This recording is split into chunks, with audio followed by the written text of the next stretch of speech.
শীতের স্পেশাল খাবারের স্বাদ নিতে আমরা ছুটে গেলাম। কোন খাবার জানতে চাইছেন তো? তাহলে ওয়েলকাম জানাই অ্যাবসলিউট জার্নিতে, যেখানে আছে জীবনের পথে অনুভবের গল্প। শিয়ালদা সাউথ, সেখান থেকে লক্ষ্মীকান্তপুরগামী যে কোনো ট্রেনে আমরা পৌঁছে গেলাম জয়নগর স্টেশন থেকে বেরিয়েই দেখি রাস্তার দুধারে প্রচুর মোয়ার দোকান। আজকে আমরা এসেছি জয়নগরের স্পেশাল মোয়ার খোঁজে, কিন্তু তার আগে একটু ঘুরে নেওয়া যাক। জয়নগর স্টেশন থেকে বেরিয়েই একটা অটো রিজার্ভ করে আমরা চলে আসলাম কৈখালি। এসেই দেখে নিলাম রামকৃষ্ণ মিশনের একটা ছোট আশ্রম চত্বরটি ভীষণ সুন্দর করে সাজানো, নিরিবিলি শান্ত একটা পরিবেশ। আমরা বেশ অনেকগুলো ছবি তুলে নিলাম। এখানে একটা রামকৃষ্ণ গেস্ট হাউসও আছে। এটা নিমপিট রামকৃষ্ণ মিশন থেকে বুকিং করতে হয়। তারপরে আমরা হাঁটতে হাঁটতে চলে গেলাম নদীর ধারে। পরপর দাঁড়িয়ে আছে মাছ ধরা ট্রলি। এখানে লঞ্চে করে নদীতে ঘোরাও যায়। দেখুন তো এই রাস্তা ধরে হাঁটতে কার না ভালো লাগবে।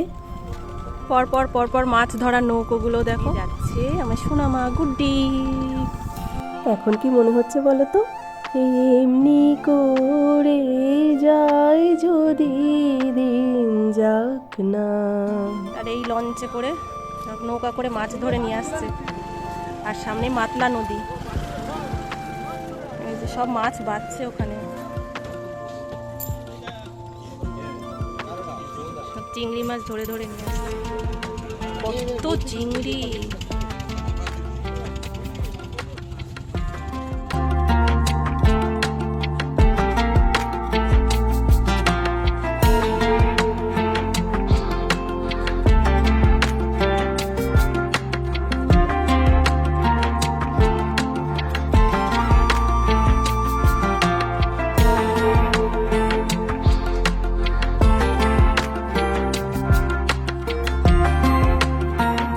কৈখালি ঘুরে নিয়ে আমরা এবারে চলে আসলাম বহরু বাজারে।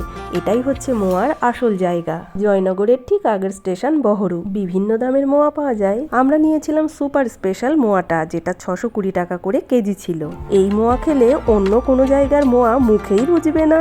এবারে আপনারাও প্ল্যান করে ফেলুন, আর এই শীতে 1 বা 2 দিনের ট্যুরে এখানে চলে আসুন। উইকেন্ডটা একদম জয়নগরের মোয়ার মতন মুখে দিলেই গলে যাবে।